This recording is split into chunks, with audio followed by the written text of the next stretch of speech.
एक जंगल में बरगद का एक पेड़ था।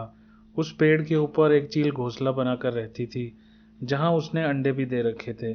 उसी पेड़ के नीचे एक जंगली मुर्गी ने भी अंडे दे रखे थे। एक दिन उस चील के अंडों में से एक अंडा नीचे गिरा और मुर्गी के अंडों में जाकर मिल गया।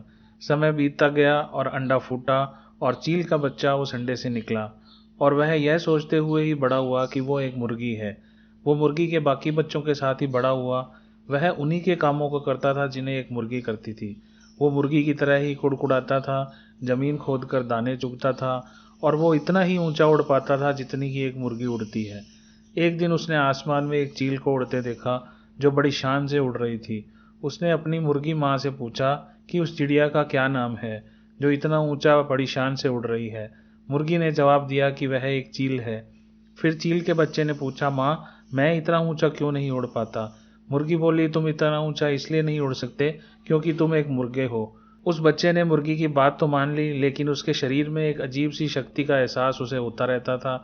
उसे लगता था कि मैं ऊंचा उड़ सकता हूँ। एक दिन वह एक ऊंची दीवार के ऊपर बैठा था।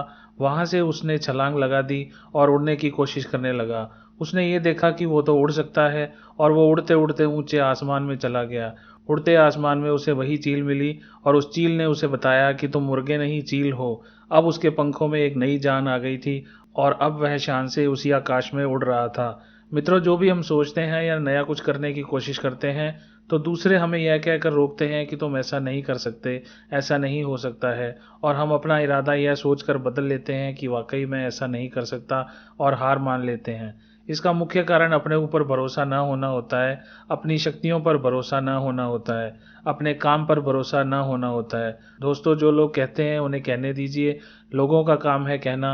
आप अपने ऊपर भरोसा रखें, अपने आप को पहचानें। दोस्तों, अगर जीत निश्चित हो तो कायर भी लड़ जाते हैं। बहादुर वही कहलाते हैं जो हार निश्चित हो फिर भी मैदान नहीं छोड़ते हैं।